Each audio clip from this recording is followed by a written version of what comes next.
안녕하세요. 정치 한류 해외 반응을 소개하는 정말 치명적인 클래스 정치 클래스 TV입니다.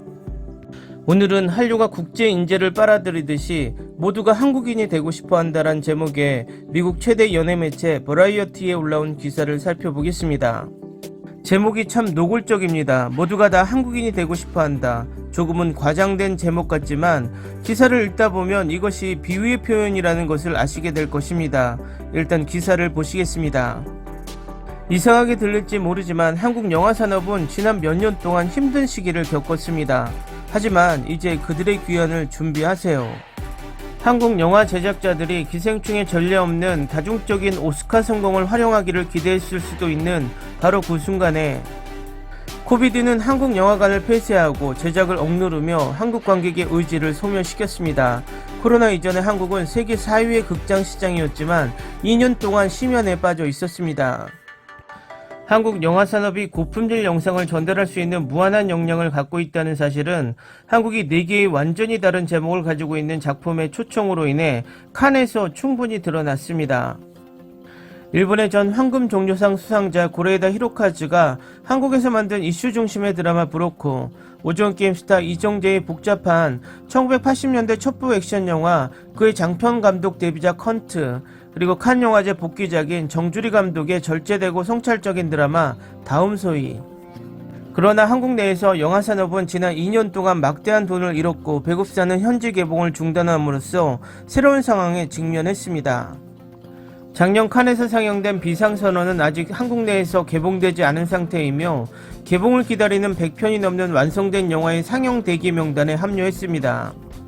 그 결과 한국 영화의 시장 점유율은 10년 동안 볼 수 없었던 수준으로 무너졌습니다.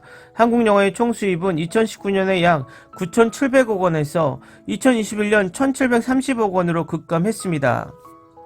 이제 영화 산업은 한국의 다른 창작 부분인 음악, 드라마, 화장품, 식품 등의 부흥을 가속화할 낙수 효과를 기대하고 있습니다. 취임 후 가장 먼저 한 일은 업계의 브랜드를 바꾸는 일이었습니다. 더 이상 한국 영화는 없다. 대신 우리 스스로를 K무비라고 불러야 한다고 한국영화진흥위원회 박기용 회장이 말합니다. 시대에 딱 맞아요. 칸 국제영화제에서 한국의 스탠드가 적절하게 다시 배치되었습니다. K무비의 컴백 역시 외국 영화인들의 공동 제작이나 현지 제작을 위해 한국을 찾아온다는 점에서 더욱 국제적인 맛이 날 것으로 기대됩니다.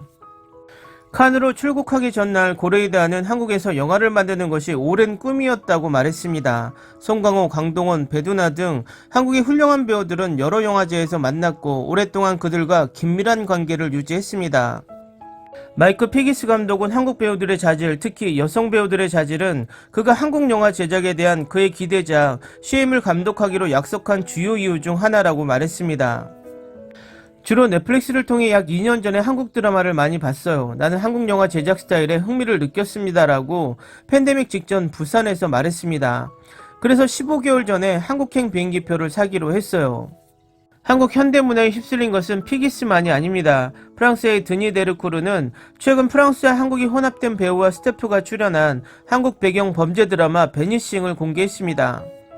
그리고 데이브 추의 주목할 만한 시선 영화 리턴 투 서울은 프랑스, 독일, 벨기에 공동 제작으로 입양된 여성의 한국 뿌리 재발견에 초점을 맞춥니다.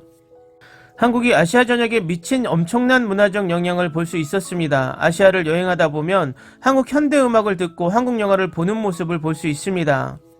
몇 년 전만 해도 아시아에서만 발생하던 현상이었지만 이제는 모든 곳에서 일어나고 있습니다라고 추는 말합니다. 추는 리턴 투 서울을 만들면서 K무비의 유명 인사들에게 경외감을 느꼈다고 말합니다. 그는 홍상수, 이창동, 봉준호 감독이 정말 세계 최고의 감독이라고 굳게 믿는다고 말합니다. 여기에는 재능이 풍부합니다. 기적입니다. 2000년대 초반 한류의 최전선에서 활약한 베테랑 프로듀서 이주익 씨는 이렇게 말합니다. 강남스타일을 일회성이라고 생각했던 미국 사람들이 이제 라디오에서 방탄소년단과 블랙핑크의 노래를 듣습니다. TV 전면에는 너의 목소리가 보여, 복면가왕과 같은 한국 형식이 이제 세계 곳곳에 있습니다. 파친코와 같은 드라마는 개인적으로 참여하지 않았지만 한국인, 한국계 미국인, 제일교포의 다재다능함을 보여주는 드라마가 너무 자랑스럽습니다라고 이주익 씨는 덧붙입니다. 2022년에 첫 몇 달 동안 코로나의 5번째 물결을 휩쓴 후 한국 국내 업계는 마침내 컴백이 가시적일 수 있음을 느낄 수 있습니다. 한국계 미국인 돈 리가 주연을 맡은 범죄 액션 영화 범죄도시2가 흥행에 성공했습니다. 수요일에 개봉한 이 영화는 이미 현재 800만을 넘는 흥행을 달성했습니다. 국제 판매 대리점인 K무비는 130개 이상의 지역에 라이센스를 부여하는데 문제가 없었습니다. 기사 잘 보셨나요? 누군가가 한국인이 되고 싶다고 말한 부분은 없지만 이 기사의 요점은 모두가 한국의 미디어 속으로 들어가고 싶어 한다란 비유인 것 같습니다.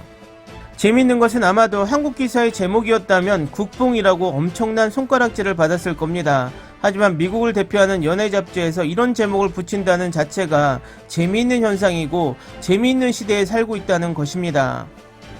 재밌게 잘 보셨나요? 여러분의 구독, 좋아요, 댓글은 콘텐츠 제작에 큰 힘이 됩니다. 재밌게 보셨다면 꼭 부탁드립니다. 좋은 영상으로 보답해 드리겠습니다. 오늘도 편안한 하루 되시기 바랍니다.